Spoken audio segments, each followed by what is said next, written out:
السلام علیکم ویورز، امید کرتا ہوں کہ آپ سب خیریت سے ہوں گے۔ آج کا واقعہ ہمیں راول پنڈی سے وقار احمد نے شیئر کیا ہے، تو چلیے بڑھتے ہیں واقعے کی طرف۔ السلام علیکم دوستوں، بھائی کی کہانی میری زبانی۔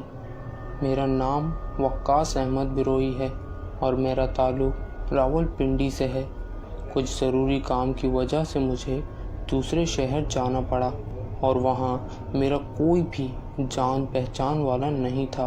میرا کام کچھ 4-5 دنوں کا تھا، اس لیے مجھے وہاں پر ریسٹورنٹ میں ایک کمرے کا فلیٹ بک کرانا پڑا اور میرا کمرہ 2nd فلور پر تھا۔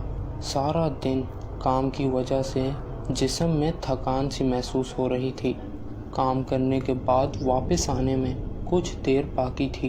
سرد رات تھی، ہوائیں بھی تیز تیز چل رہی تھیں اور جیسے ہی میں کمرے میں داخل ہوا تو میں نے دیکھا کہ میرے کمرے کی کھڑکی کھلی ہوئی تھی۔ میں نے سوچا کہ شاید وہ ہوا کی وجہ سے ہو۔ خیر، کھڑکی تو میں نے بند کر دی۔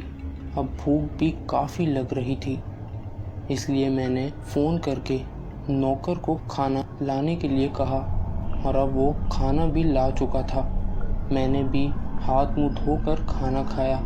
تب تک باہر کا موسم بھی ٹھیک ہو گیا اور وہ تیز ہوائیں بھی بند ہو چکی تھیں اور ایک سناٹا سا چھا گیا اور اب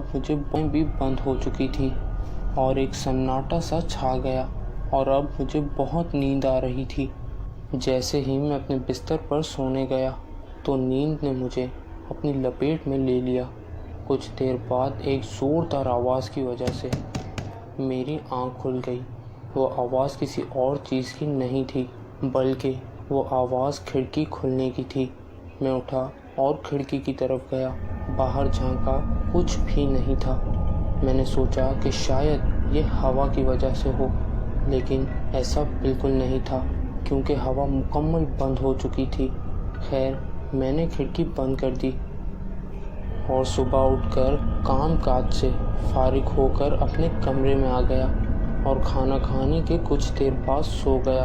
اور رات کے 2 یا 3 کے دوران ایک ہلکی سی آواز نے میری نیند میں خلل پیدا کیا۔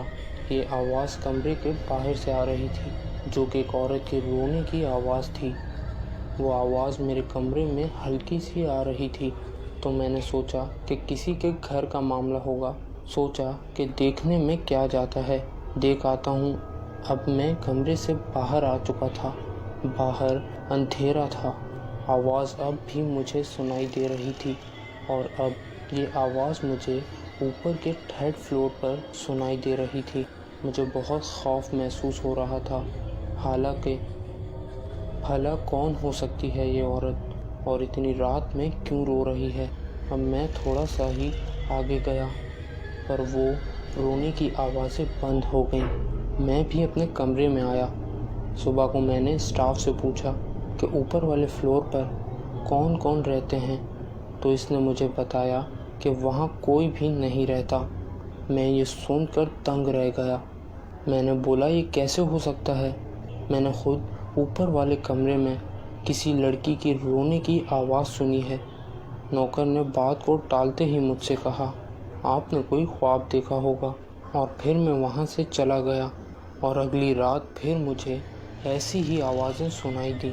میں نے سوچا کہ مجھے اب دیکھنا ہی ہوگا کہ یہ کیا ماجرا ہے، آوازیں کہاں سے آ رہی ہیں، اور اس آواز کا پیچھا کرتے کرتے میں اوپر والے فلور پر گیا اور وہاں مجھے کچھ بھی دکھائی نہیں دے رہا تھا۔ اب آواز بھی بند ہو چکی تھی۔ ارے یہ کیا! اب یہ آواز نیچے والے فلور سے آ رہی تھی جہاں میرا کمرہ تھا۔ میں جلدی سے نیچے گیا، وہاں بھی کوئی بھی نہیں دکھائی دے رہا تھا۔ اب تو مجھے یقین ہو گیا تھا کہ یہ کوئی انسان نہیں ہے بلکہ کوئی اندیکھی مخلوق ہے۔ جیسے تیسے میں نے وہ رات گزاری۔ صبح میں نے اپنا سامان وغیرہ سمیٹا اور کسی کو بغیر بتائے اللہ کا نام لے کر اس ہوٹل سے چل پڑا، اس سے پہلے کہ وہ غیر مرئی مخلوق مجھے کوئی نقصان پہنچائے۔ یہ تھا وہ خوفناک واقعہ جو میں نے آپ کے ساتھ شیئر کیا۔ میں اللہ تعالیٰ سے دعا کرتا ہوں کہ شیطان اور ان اندیکھی مخلوقات سے ہم سب کو اپنے حفظ و امان میں رکھے۔